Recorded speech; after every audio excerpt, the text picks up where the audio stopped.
You know what? I still love you. Don't you turn your neck.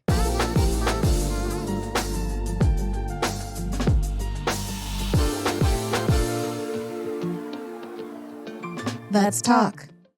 So the 90s were a time to be alive. Wasn't there? Like you were there.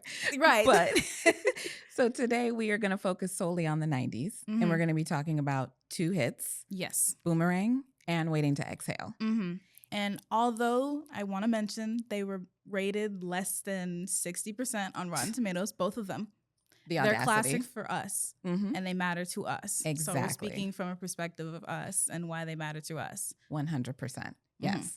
So we're going to start with Boomerang first because it came out first. Of course. Of course. And I really wanted to start with talking about Eddie Murphy. And I know this episode is focused on women. Right. 90s women killing the game. But this man produced so many movies in the 80s and 90s and brought in so many of those Black women. So I just kind of wanted to highlight him just real quick. Yeah, just a little respect because he's severely slept on. Which is crazy. I mean, he did more than Donkey, y'all. Oh, yeah. Okay. Can we not? Like, don't narrow him into an animated character. Like, seriously. So that's listen, so okay. disrespectful. So I wrote down in the 80s and 90s, he did 3 Beverly Hills Cop movies. Period. Coming to America. Period. Harlem Nights. Boomerang. Vampire in Brooklyn. Yes. The Nutty Professor. Period. And Life. Period. What are we talking about? What? Classic after classic after classic. After classic. And you can go through those and list these Black women that he put in these movies as well. So shout out to Eddie. Yes. You're a real one. Absolutely. Love it. Yeah. Okay. And they were highlighted so beautifully in his movies. They weren't disrespected, you know, and they're powerful in their own right. So I think that's a wonderful thing to lead into. Boomerang, it was amazing. All the characters were amazing. Yes. And they stood well on their own, you know? 100%. And one thing that I wrote down and I kept thinking while I was rewatching these movies is it's clear that the people who wrote, directed, lighted, costumed, everything, they love Black people. Yes. And you can tell. That part. And so like you said, everybody looked beautiful. Everybody was dressed to the nines. Yes. And everybody had deep storylines. Yes. Even characters who were only on the screen for a few scenes. Yeah. So like Tisha Campbell, for example. She was phenomenal. I loved her. Exactly. Loved her. But they all popped off the screen because they were all given such rich lines and backstories and everything. They all had their identity. And I think that matters, you know?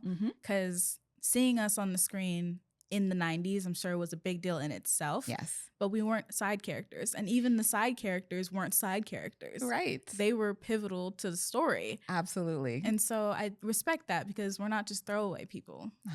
A bar. You know? A bar. And so I'm not even mad that this was a rom-com. Like, I'm not even mad. I myself am not a fan of rom-coms, but I'll rewatch this over and over and over again because it's so meaningful. And hilarious. Hilarious, I will say. Yes. The dinner scene ended me. Oh my God. Ended me. Gerard's family, hot mess. Hot mess. So good. And what we learned just before we were going to watch the show is that John Witherspoon was brought in kind of late as an add-on for that scene. And there was no script. And they just said, hey, this is what needs to happen. Run with it. Run with it. And for him to come out, I mean, with the mushroom on the inside and coordinate. Belt, I love it. Oh, God. And all the things that were said at the dinner table. Oh. Love. The talent that was oozing out of that scene was crazy. To make all these comedians making each other laugh. Yeah. And so you could see it's like the power that you got out of it. And then we got this thing. I mean, it's still hilarious. It's still funny. Honestly, yeah. 1992. Timeless. So the movie starts very male-centric, we will say. Very. It's Eddie and his friend group. And, you know, he's at the top of his game at this marketing firm. And he is a player and he gets all the girls and he hangs out with his friends and he's got like this great kind of life. Yeah. And then things change for him when he meets Jacqueline. Robin Givens. She is my idol. Listen, she was my idol. Like, I'm jumping ahead a little, but when I watched that movie, I was like, I want to be Jacqueline, but I was Angela. Like, if I'm being honest, I'm Angela. I was an Angela. But Jacqueline was so powerful. And I know this sounds bad, but I love the way she manipulated him. Oh, I'm not even. I kind of love it. No man's peace. I'm. And I love that about her. I mean, she was a boss, literally the boss. Mhm. She took his job, which her. It was her job. Tomato, whatever. I don't care what you do with Lady Eloise. It wasn't your job. Okay, but Lady Eloise, I think she's my favorite character. I know she was only on screen for like 10 minutes total, but I love her. The Queen Eartha Kitt. I love her. The original Catwoman, the Catwoman with the purring and her voice. And she's just so elegant. Everything she did was dance. Yes. And poetry. Yes. And oh my God, her timing was amazing. Amazing. I don't have any panties on. The whisper and the like, just so you know I'm here. Right. Oh my God. Oh my God. She's amazing. I love her. She was iconic. Her fashion moments were iconic. Like she had maybe 9 outfits total, but like ended me. You're on screen 3 different times and you had that much wardrobe. I remember her.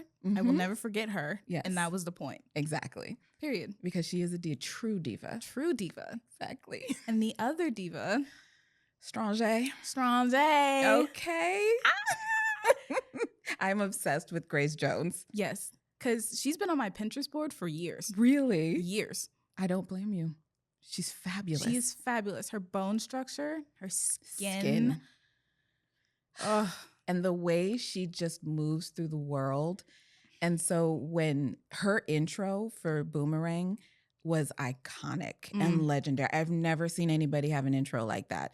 She comes in, she's in a box being carried by a helicopter. Exactly. The box lands, the door opens, and she's in a chariot pulled by 4 white men. Well then. And she enters the ballroom and commands the attention of everyone in there. Mm-hmm. Oh my gosh. I could never. Right? She is amazing. No one has that much. Riz, aura, whatever you want to call it, she has it. She invented all of it. Yes, absolutely. She's Absolutely. that woman. So to see her, just to see all the women that were gracing this film and for the shift to happen. So not only did, Jacqueline take his job, right? Marcus's job, she took his heart because she turned it around on him. His little tricks that he used on all these women did not work on her. And it kind of disoriented him. He didn't know what to do. Yeah. And then she flipped it on him and treated him exactly like he treats other women. And oh my God, he fell so hard. It didn't feel right. No, right? It didn't. It sucks to be on the other side, right? Yes, it does. Oh well. Because, man, and then he didn't learn his lesson. No, that part, because he messed it up even worse with Angela. I'm not going to lie. I didn't want him to get with Angela. Me neither. I'm with you. It wasn't about him, correct. It was about Angela's journey. Oh. I'm sorry. Yeah, I'm sorry. It's not about him, but he deserves a red flag before we move on. Absolutely, because you had this thing, like Jacqueline broke your heart and you were all sad and mopey and Angela lifted you back up. She built you back up. You slept with her, even though your friend, Gerard, really liked her and was trying, I guess. Gerard had no game. None. Oh my gosh. So, it wasn't Angela's fault. He had no game whatsoever. But that's your friend. And then you get with her and it's fast. Yeah. Like she has all her paint stuff at his house. Living there. She's basically living there. Yeah. And then you see Jacqueline one time and you cheat on Angela? The nerve. The audacity. The nerve. And him being all like, love is a complicated thing. And oh my gosh, she said love should have brought your ass home last night. Period. Boom. Period. Okay, sing it, Tony. Period. But then she left, and the storyline with Angela, so she ended up leaving the company, and this beautiful painting that she had done got her a new job, and she's like head of marketing. But they made her super jaded after that, which I understood because her heart was broken. Mm-hmm. But the problem that I have always had with rom-coms, and this will take an aside, and this is not a Boomerang thing, this is a rom-com thing, that the person who did the wrong thing does one gesture, one large gesture, and then the person who was wronged is like, okay, you know what? I still love you, and I still want to be with you, and we can work on this, right? You can quote me for all of those things because I'm sure those exact lines have been in every rom-com ever. Yes, they have. I mean, all you got to do is run through an airport or wait, it's slow-mo. Run. Wait for me. Whatever. No. Whatever. And then, so he comes with the kids. You know, she was teaching a class. He started teaching the class because he also quit his job after that because he can't eat, can't sleep. I miss you. I can't breathe without you. I can't breathe without you is crazy. That's another song. I mean, the soundtrack is bomb. So we're talking about iconic women that were on the screen, but let's talk about the iconic woman that was behind the screen and that provided the soundtrack for the movie. Miss Toni Braxton. Come on. Oh, what an intro for a new artist. I can't believe that. I actually cannot believe that. Hairstyle, jeans with the bodysuit. I can see the poster. Put it up. I can see it. Yeah. Oh, let's give a green flag for Babyface. For Mr. Babyface. Yes. Give him all his flowers now. Honestly. Because the amount of things that he has done for our industry is mind-blowing. Please.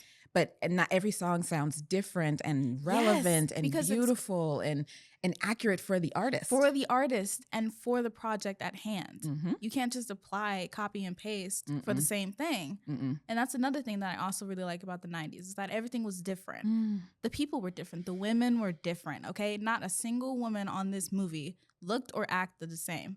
Facts. So I love that. And let's bring that back, please. Individuality. Yes. Let's bring it back. Different bodies and skins and hairs and oh my goodness. And every single one of them was attractive, I might say. Gorgeous. Absolutely gorgeous. And they tried to downplay Miss Halle Berry like she was playing Jane off to the side. Cover her up and everything. It's like, no, we see her. Yeah. We see her. We know who this is. Okay. I clocked her. Okay.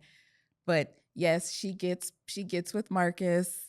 Happily ever after. Ish. Yay. Ish. Ish. Because he tried to set it up again when they were walking down the street. And it's like, if you look at that woman, I swear. Because are you for real right now? But that showed how far Angela had grown, how much she'd grown. Exactly. Because she was not you're not going to walk over me. No. I'm not listening to any of your BS. You come right or that's it. She appreciated her worth. So I did appreciate that they added that. Yes. And that kind of just goes to the storytelling being woman-centric. Definitely. Because absolutely, don't you turn your neck to look at her. We gonna have a problem. Period. Okay? I'm saying.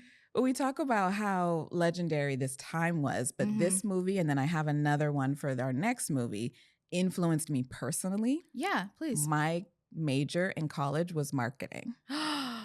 And it was because of this movie. Wait, really? I wanted to be in that building. Everybody was gorgeous and they were funny and they were successful. Everybody was wearing suits. They were going to power lunches. They were hopping on planes to go to New Orleans for a meeting. Like they lived in these high-rise apartments. I was like, I can get that if I do marketing. Yes. Okay. Yes. Marketing is the way. Exactly. It's the way. So my major was marketing and it was 100% because of this movie. I love that. Because where else were we seeing, at the time, there was a TV show on the air that, Cosby Show, but they were like, oh, that's what my parents look like. But this was like, wait a minute, that could be me in 10 years. Exactly. That could be me. And I wanted that. And so. I can say I felt the same thing watching it again. It really just like rejuvenated my need to be Black and rich in New York. Like I need that. Like I need it. Yes. You're like, I need it. Black and rich, let's go. Like I need it because if it's like that, even the drama, I'll take all the drama if it means it looks like that movie. And just that's the Black excellence and the Black success that you need to see in movies. So honestly, again, shout out to the 90s. That's all it was. It was so just, it was, I keep saying it was a time to be alive. And just looking back on all these movies, it just brings back the feelings that I felt of that time. Right. And how influential, like I wanted to cut all my hair off like Halle Berry also. Well, look at you now, Mom. I know. Gorgeous, short hair, black queen, period, and amen. Okay. But that started a movement, that hairstyle. That style was everywhere to the point that you'd be like, I want the Halle Berry. Period. Because she looks so good. When does she not look good, though? Honestly. There was a couple movies she played a crackhead. She still looked good. Like, your child is missing and you like snotty, but you look great, girl. Go get him, girl. Run, catch him. I mean, the short hair just became a thing. Mm-hmm. And they talk about it in the movie. Hair weave down my back. Like weaves were a big thing. Mm-hmm. And to wear your hair short became a movement, kind of like now wearing your hair natural. Yes. And so to see such beautiful representation of your hair was really great too. Great. And I know that was used to make her the side character at first, because they even changed her style once she became a boss. Yeah. But it still was like, I don't know. She seemed pretty great. Powerful to me. Mm-hmm. Like, I want it. And you know who else also seemed very powerful? Who? Bernadine. And Waiting to Exhale. Because after her horrible, horrible husband, where's my red flag? Oh. Her horrible, horrible husband decided to leave her. She chopped all that hair off. And that was a power move too. Can I do it? Yeah. Okay. Let me just get comfortable. All right. Go ahead.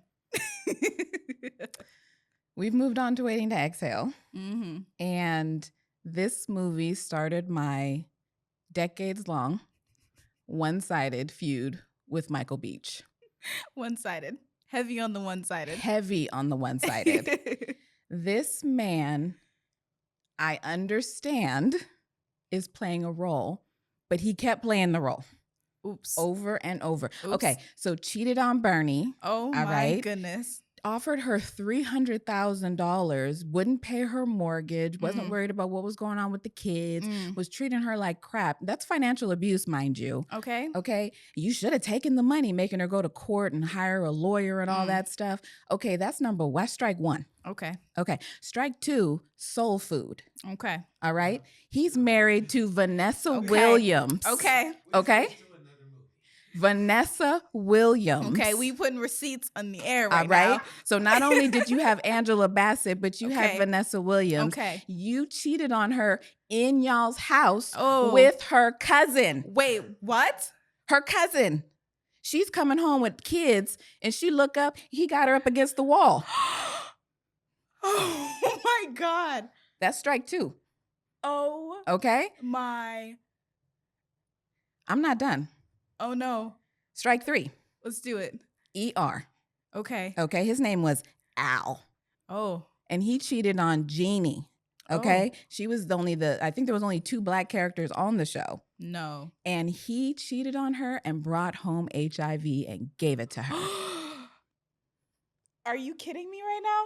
He is the red flag. Are you kidding me right now? No. Okay. So I understand, again, he was an actor playing a role, but teenage me, he played it too well.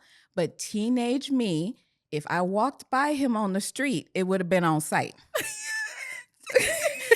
You wanted the smoke. I wanted all the smoke. Oh, but my goodness. I'm a grown woman now. And we can appreciate that he did his job. So well. So well. I have moved on to that. In fact, I'm a huge fan of his. Wonderful. His IMDb is long and he is so talented. But the 90s. I was struggling a little in the 90s. I love that. Because yes, he was the worst person ever on all of these, but he was the best actor ever to convince you to really just give the role like that. Mm-hmm. I believed it. Okay. I believed it. The point is to believe him. So great job on his part. Great job, Michael Beach. I no longer dislike you. I actually quite love you, but you know, it was a process. I'm sure you're not alone. But Okay, we can go back to the movie now. and to the women. Oh, that's off my chest. Okay, look at that. Oh my goodness. Okay, so I'd like to talk about my favorite character in Waiting to Exhale, Gloria. I love Gloria. I love Gloria in that movie. She made me laugh so hard, and she was honestly so real. She was, dare I say, so thirsty. Just like that sunflower flower that was in her windshield. Ooh, she was dry. Man. She needed to be fed. Okay. Because the way she went over to the neighbor and she said, do you know if you're moving in or what you know about these people? Can I bring you a plate? Ooh, girl. And she's like, is he watching me walk away? And the swish, and when she walked away, I said, girl. No. She was so fun. So fun. Also, gorgeous short hair. Oh my God. There you go again. Short hair. Loved it because this is 95. So it was still just a movement towards the short hair. Yeah. But she was raising her son on her own. And she kind of brings up something in me in rewatching this movie. First of all, loved. This was one of my obsessions when I was a teenager because I read the book. Oh, you did? Oh, I demolished the book. I think mine was all, when you read it too many times. Yeah, I loved the book so much. And this adaptation was phenomenal. But watching it as an adult, I felt really sad watching the beginning of the movie and seeing how these women were acting. Yeah. Because they were all so men-centered. Yeah. And it was ruining their lives. It was. And so I'm glad that it's a journey, obviously. You have to start them one place and they have to end somewhere else. But the beginning was so sad because she was so desperate for her gay ex-husband to come over and get with her. Yeah. Oh my goodness. Like, when is the son coming back? Tomorrow. Girl. She's like, I was hoping you would do me a favor and stay again. Girl, a favor? You are the prize. Stop it. Okay, period. Say that louder. Right? But they all had those issues. They did. Whitney was desperate moving into, Savannah. She was desperate moving to the new town, looking for love. And poor Bernie gave everything to John, and he ruined her life. And Leela. Robin. Yeah. Yeah, Robin was picking the worst men for her. The worst. And she had to understand her strength as a solo woman. Yes. Which I really appreciated the end when she was just like, I'm going to do this by myself because that's all that matters. Me and my child are going to be fine. And we don't need you. Amen. And I think hers was the most impactful for a lot of people, I'm assuming, because a lot of people go through that. Absolutely. We've all kind of, you just like, sure, I'll be with this guy. I don't need. But don't settle, mama. Don't settle.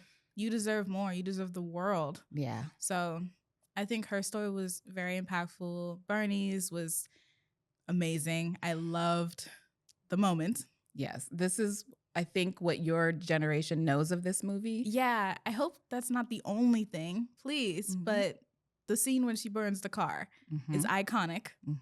Always iconic. And also the monologue, and she's like, I gave you this many years and this many. Girl, I had that thing memorized. Oh my goodness. 732. Oops. When she found out he was counting how many times they had sex, I was like, this is a serial killer. There are serial killers less than anal. I said, period. Shoes lined up to perfection. Oh my goodness. Oh my God. Don't get me started on him again. We're going to rile her up again. But that scene, no one has ever looked cooler smoking a cigarette, lighting a cigarette, smoking a cigarette. I mean, she burned all his stuff. And then anything she didn't burn, she sold for $1. $1? Do you know I would have cleaned her out? Oh my gosh. Give me this. Give me the car, actually. I will take everything. Here's $100. I'm just going to look around. Yeah, I'll take everything. But period. And that was her literally taking her power back once again. Cutting off the hair that I'm sure he wanted her to have. Yes.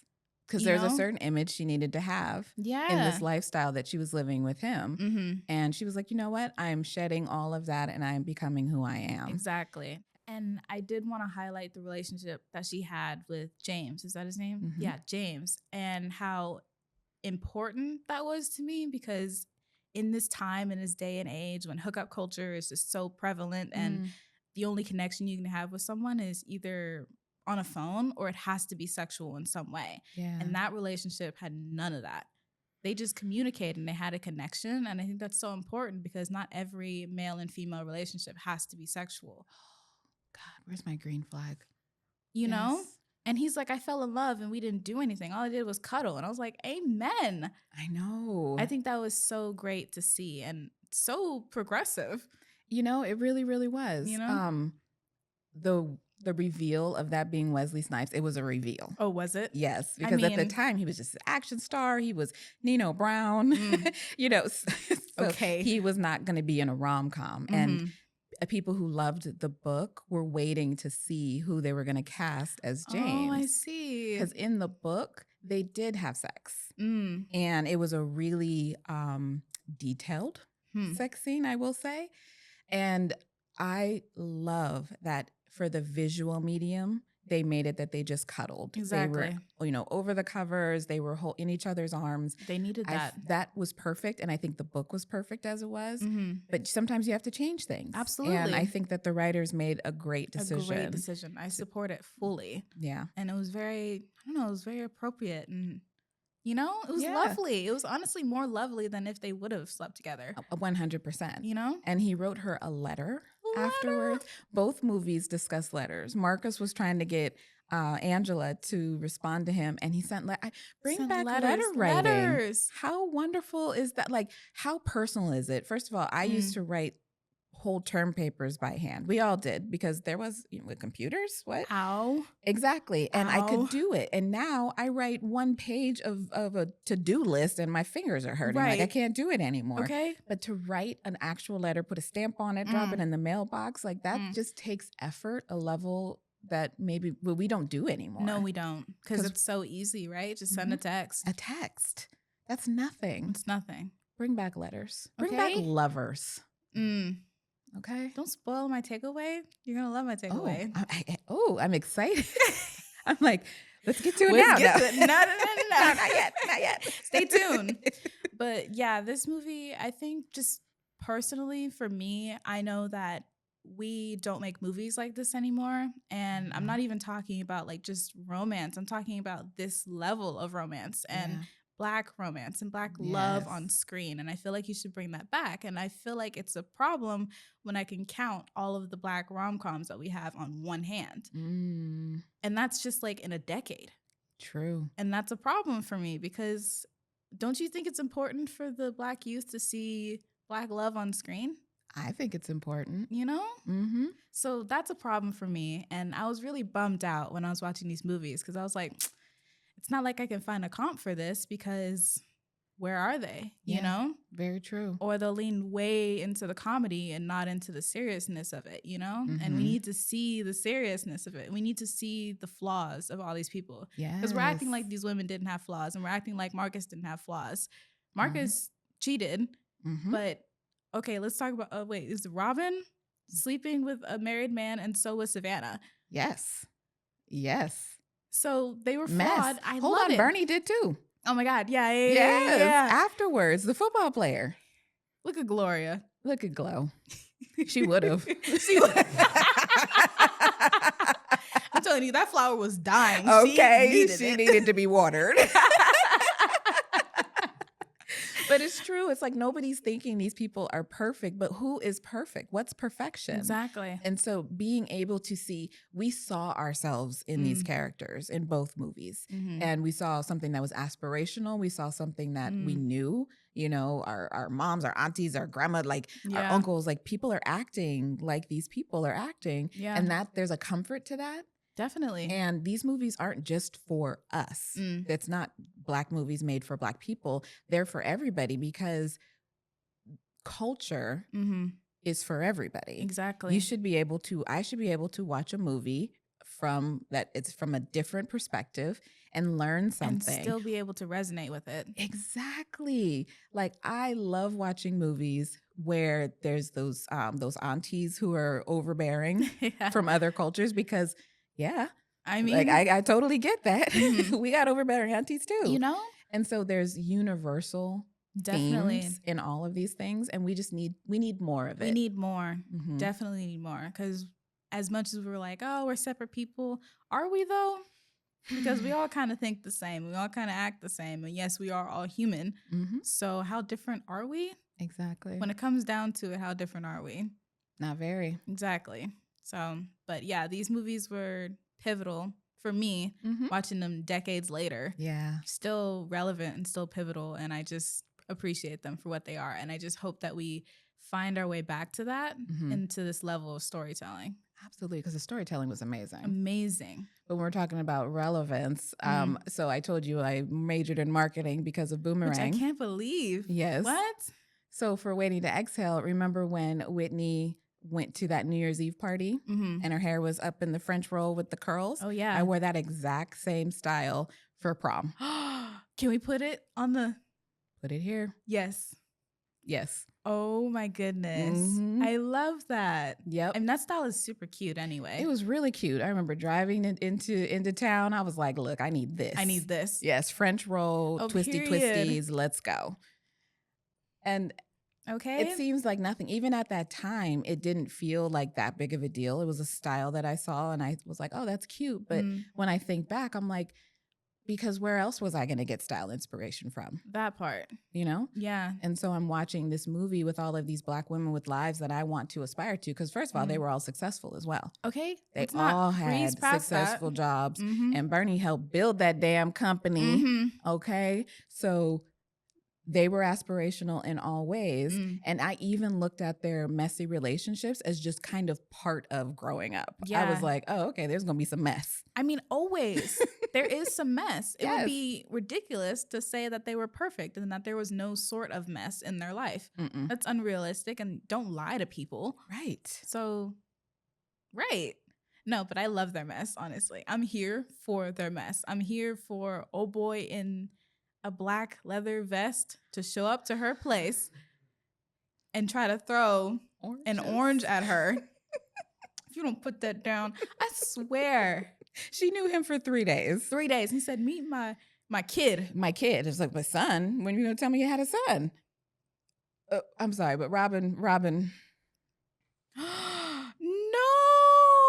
I love Robin. I disagree with this. She gets it. I disagree with this. Okay, state your case. I feel like she was just figuring herself out. That isn't, that's not cause for a red flag. Cause is if you know what you're doing and you're purposely trying to harm someone else or trying to be mean to someone else. Very true. She was just working through her own stuff. Very true. She was expecting and she didn't want anyone to know. Therefore, mixed emotions. Therefore, I don't know what to do. So she made mistakes. But that's not a red flag. Very true. I mean, she's mess. Yeah. Like, I take it back. I take back the red flag. I was there. Not the reverse. But yeah, Robin was lovable. And I didn't feel like she had done anything wrong when I watched it initially. I remember thinking, oh, well, she just gets herself into some trouble. But I really loved her because she had like an innocence to her. Yeah. And I think Lela Rochon plays that so well. Yeah. Because on Boomerang, girl, first of all, she was fly. Okay. Fly. I love the pink. The pink outfit was everything. Her white coat when she was walking her dog. It was amazing. Oh my gosh. But she was kind of a ditz. Kinda? Gold star for Marcus. Kinda? Kinda's nice. Yeah, she was a little dumb, but she was so innocent and Lela plays that so well. Yeah. And so I see why she was perfect for that. But then you brought her over here as Robin and she was still kind of clueless. Yeah. I would have loved to have known a little more about all of these women's backgrounds. Honestly, I'm here for like a separate movie for all of them because they all have such interesting backstories and they left us in a place where it's like, okay, what's next? I need to know what's next. I need to know. I need to. Well, one thing you do know is that their codependency is intact. Oh my goodness. Full circle. Here we are again with female codependency. Yes. It's these movies' fault. It is. This is where I gained my love for it. I just knew I was going to grow up. I was going to be one of a friend group of 4. And it had to be 4. Okay. Of course. We were going to know each other's business. Amen. And we were going to be like the closest of friends. We were going to be there for each other no matter what. And I was like, oh, that's exactly what life should be. It should. Exactly. Yeah. And so, yeah. I agree. I agree. Mhm. Foster healthy. We're not doing that. Healthy and codependency don't go together, though. Yes, they do. They do. To an extent. Foster healthy, remove the codependency, healthy female friendships. Well, healthy female friendships be like, now I haven't talked to my friend in a couple of weeks and we have to set up a coffee and I have, you know what I mean? And we're going to do coffee in a couple of weeks because I'm so busy. But no, when it's codependency, I've already talked to you today. True. You Very know true. what's going on with me. We don't have to catch up. We do that daily. Okay. Yeah. Okay. I'm just like drawing her in Trying to convince me every again. episode, and it works. Don't like it. Oh my goodness. We're Our not codependent. codependent. Our producer said she doesn't know she's in a codependent relationship. We are not codependent. We're not codependent. Right? But yeah. Slightly. But So yeah. before we get to the end of this, we didn't get to talk about budget. Oh, please. Let's All do it. right. So this blew my mind. Okay. Even with all of the things that Eddie had produced, Mm-hmm. they gave him $42 million to make Boomerang. That's That actually is a lot. $97 million in today's. That's a lot. They gave him Marvel money to make a Yeah. rom-com. I love a rom-com. that. Oh, you can see where they spent the money too. Costume Mm. and locations. Okay. Yeah, they were in real places. Mm. So that was great. And the movie pulled in 131 million, which is 300 today. Period. Mm-hmm. That's a success. Yeah, what rom-com is making $300 million? I'm saying. Mm-hmm. So, boop, boop, boop, boop, boop. Okay. Yes. And let's look at Waiting to Exhale. Budget was 16 million, Not bad. which is 36 today. Not bad. It made 81 million, which is 187 million today. Still a So really good that's a turnaround. normal, like what you would expect for a rom-com. Yeah. Not a huge budget. Yeah, Boomerang was an exception. It was an exception. And it was so freaking good. Mm. I just saying. loved it. I know. I loved everything Love about both it. of these movies. Mm-hmm. Which brings us to our takeaways. Unfortunately, we could talk about these movies forever, Yeah. and we want to continue to talk about these movies and continue to shed light on movies like this. So please keep the conversation going. Like, I'm Yes. begging you. Please. But I'll go first for takeaway because Okay. this is you. But my takeaway was bring back yearning men. Ooh. And I mean like this on your knees, yes. begging in the rain. In the rain. Your Okay. little silk shirt is soaked. It's soaked. Okay. Okay. Yearn. Who Yearn. yearns? Think about this woman 24/7. Think about that Yes. man 24/7. I mean, Yes. yearn. Yes. Beg. Beg. I need you to beg. I need more begging. So all the songs in the 90s were about begging. Okay. Ugh. Okay. So This is- yeah. that's a good one. Thank you. That's a very good one. All right. My takeaway is you get back what you invest in. Mm. And yes, this is about Black movies and TV shows. Mm. Period. I said what I said. And I second this. Mm-hmm. Again, put in the work. Exactly. Invest more in movies like this because they do well every single time. I don't see how there's no evidence of that. Like, come on. It's there. They want to keep telling you that certain people aren't marketable in certain markets, but then that gets demolished every single time. Mm-hmm. So Because we will go see Black Panther and we will go see Sinners and we will go see all these movies over and over and over again. Mm-hmm. And yeah, you know it. Yeah. So let's do the rom-coms too. Oh, please. Yeah. Yeah, I'll watch rom-coms religiously if more of them are like Boomerang. Absolutely. Absolutely. Yes. All right, y'all. Thanks so much for Wait, talking. Hang on. What? Oh, wait, we didn't even, yeah. I was Tryna- like, we're trying to done. slap us because she thinks I'm going to win and she don't want it to be like 6 and 3 or whatever it is now. Okay. Ah.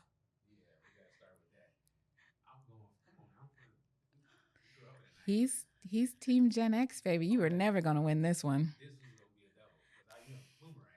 He wouldn't biased. He wouldn't biased. Period. Yes, it is. Thank you. I'm loving it. I love it. Big jeans, all of it. Mm-hmm. Yeah, that's for Gen X. I get it. I'm Absolutely. supportive of that. All right, y'all. Thank you so much for tuning in. Absolutely. See y'all next week. Love ya. We appreciate you watching Our Two Gens. Please subscribe to this channel to get notified when new episodes drop weekly. You can find our podcast on Spotify and Apple. And don't forget to subscribe to Our Two Gens on Patreon and join the conversation on Discord.